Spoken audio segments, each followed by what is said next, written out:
Hello everyone, আজকে যাইতেছি বঙ্গাইগাঁও ডিস্ট্রিক্টের সোনাইখোলা গ্রামের শিমলাবাড়ি এলাকায়। আপনারা দেখতে পাচ্ছেন রাস্তাঘাটগুলো অনেক ভালো।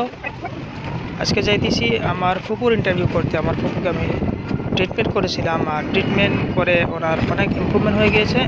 তাই সেই ইন্টারভিউ করতে আপনাদেরকে দেখাইতে যাইতেছি। দেখা যাইতেছে রাস্তাঘাটগুলো অনেক ভালো, পরিবেশগুলো অনেক ভালো, আশেপাশের এলাকা ভালো। এই যে নদী ঝর্ণাও এখানে আছে, ছোটোখাটো দলং আছে।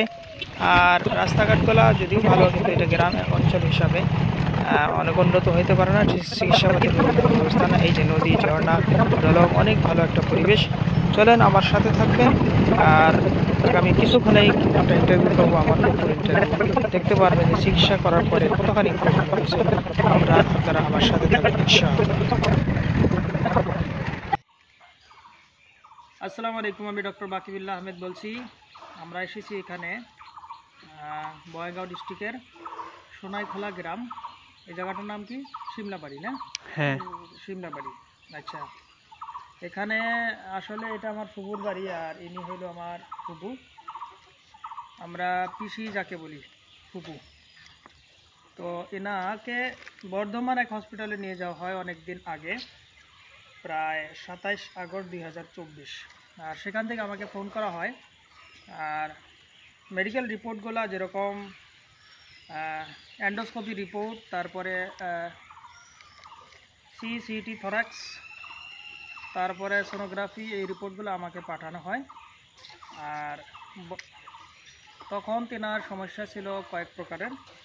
আর অ্যাকর্ডিং টু রিপোর্টস, এটা হলো এক্স রে রিপোর্ট, এটাই খুব বেশি সমস্যা তখন ছিল না।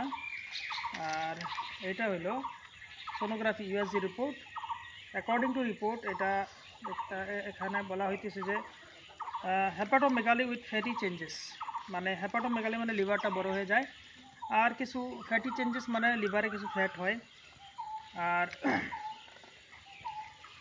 অ্যাকর্ডিং টু সিটি, এখানে fibro adenoma in the breast and poster dependent basil pulmonary কনজেশন in bilateral posterior basil segments. মানে পালমোনারি কনজেশন মানে পালমন্স মানে হলো লাংসের কিছু সমস্যা ওনার থাকে।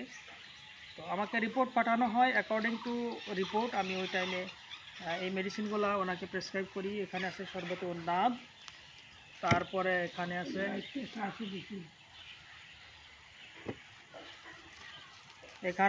আরকে কাসনি, এখানে আছে আরকে মাকো, তারপরে এই যে জোশিনা সিরাপ, তারপরে আছে ইত্রিফলের সাহাত্রা, তারপরে লাউকে সাতিস্তান খায়ার চাম্বারি, তারপরে সমিরায় আবরেশন সাদা। তো প্রথমে যখন মেডিসিনগুলো প্রেসক্রাইব করা হয়, তখন প্রায় 1 মাসখানে মেডিসিনগুলো খাওয়ার পরে দ্বিতীয়বার আবারও রিঅ্যাটেম্প যখন আমাকে বলে যে কিছু পরিবর্তন হয়েছে কিনা, মোটামুটি 1 মাস খাওয়ার পরে এনার অনেকখানি বেমার কম হওয়ার পরে আবারও মেডিসিন পাঠানো হয়। আচ্ছা, পঞ্চদিকে প্রথমে কী কী অসুবিধা ছিল আপনার? মেলা অসুবিধা ছিল। কী কী অসুবিধা ছিল, কীরকম লাগতো?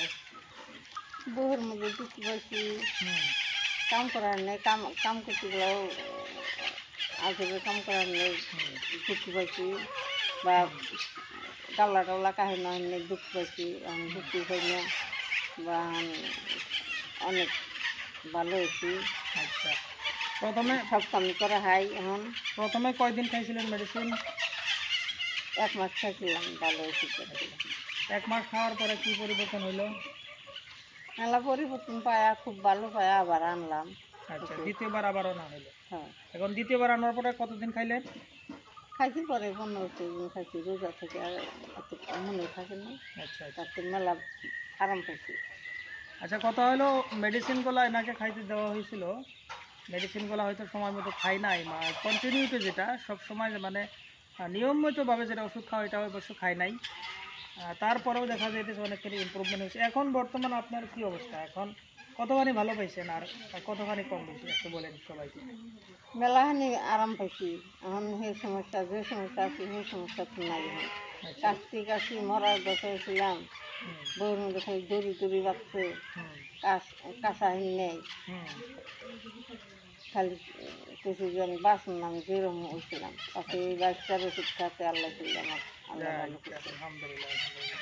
তো এখন 10 আনার ভিতরে কয় আনা ভালো হয়েছে? ভালো তো দেখা নিয়েছি আমি তো কোনো অসুবিধা না কিনা আর কি। আচ্ছা আচ্ছা আচ্ছা, পেশেন্টটা যদিও বলতেছে, আমার ফুপু যদিও বলতেছে যে না অনেক সবখানি ভালো হয়েছে, 100% ভালো হয়েছে, আমি তথাপি বলতেছি যে না মোটামুটি 60 to 80% ইম্প্রুভমেন্ট হয়েছে।